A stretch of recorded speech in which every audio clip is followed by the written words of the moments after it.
L&M Falcons. It's Mrs. Foxen here. This is my daughter Quinn.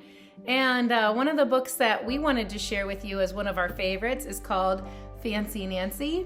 This book is special to us for two reasons. It was given to me when Quinn was born, and it's probably one of the books that I read to her the most when she was born, probably every night. And then the other reason why it's kind of special is because my first name is Nancy, and so I thought that's maybe why the person gave me this book. But it's really special to our family, and I hope that you enjoy it and can find some similarities between yourself in your life and some of the experiences that Nancy had throughout this story. We hope that you enjoy it. Thanks.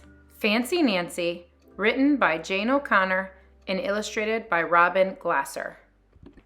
This is my room before I made it fancy. I love being fancy. My favorite color is fuchsia. That's a fancy word for saying purple. I like to write my name with a pen that has a plume. That's a fancy way of saying feather. And I can't wait to learn French because everything in French sounds fancy. Nobody in my family is fancy at all. They never even ask for sprinkles.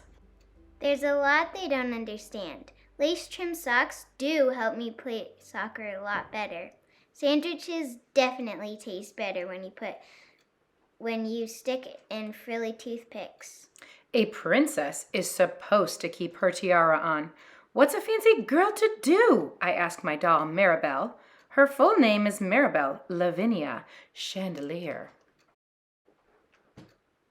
Then I get an idea that is stupendous. That's a fancy word for great. Maybe I can teach my family how to be fancy. I make an ad and stick it on the fridge. Soon there's a knock on my door. My family saw the ad. They want to get started right away. The trouble is, my family doesn't own any fancy clothes. That's okay. I go find what is that fancy world. Oh yes, some accessories. Ooh la la! My family is posh! That's a fancy word for fancy. My mom twirls in front of the mirror. Why don't we go somewhere fancy tonight? How about dinner at the King's Crown, Dad suggests. Wow, my parents are acting fancier already. May I escort you lovely ladies outside? The limousine is waiting. My dad is at Our our chauffeur. chauffeur. That's a fancy word for driver. When we arrive at the King's Crown, everyone looks up. They probably think we're movie stars. I'm so proud of my whole family. They eat with their pinkies up and call each other darling. For dessert, let's have parfaits, my mom says. That's French for ice cream sundaes. Amazing! My mother knows French. When our parfaits are ready, I curtsy and say, merci. I carry the tray like a fancy waiter. Oops! I trip. I slip. The tray does a double flip. I don't feel fancy anymore. I want to go home. After I get all cleaned up, I put on my dressing gown. Those are fancy words for bathrobe. I feel much better. I'm ready for a parfait. I tell my parents, thank you for being fancy tonight. I love you, my dad says.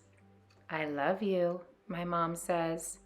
And all I say back is, I love you, because there isn't a fancy or better way of saying that. I hope that you really enjoyed this story as much as Quinn and I do. I think one of the things that I really like about this story is, when it's supposed to be such a fancy night and something terrible happens, she falls, drops all of the ice cream all over, and the perfect night turns out to be not so perfect. But the thing that I like most about this book is that she's trying to make everything really, really fancy. And at the end, I think that I get this feeling of safety and security because her parents and her exchange how they tried to make the night special and how important it is to tell each other that you love them. So if you haven't told anybody lately, go ahead and share that and show off your caringness. Have a great day, Falcons.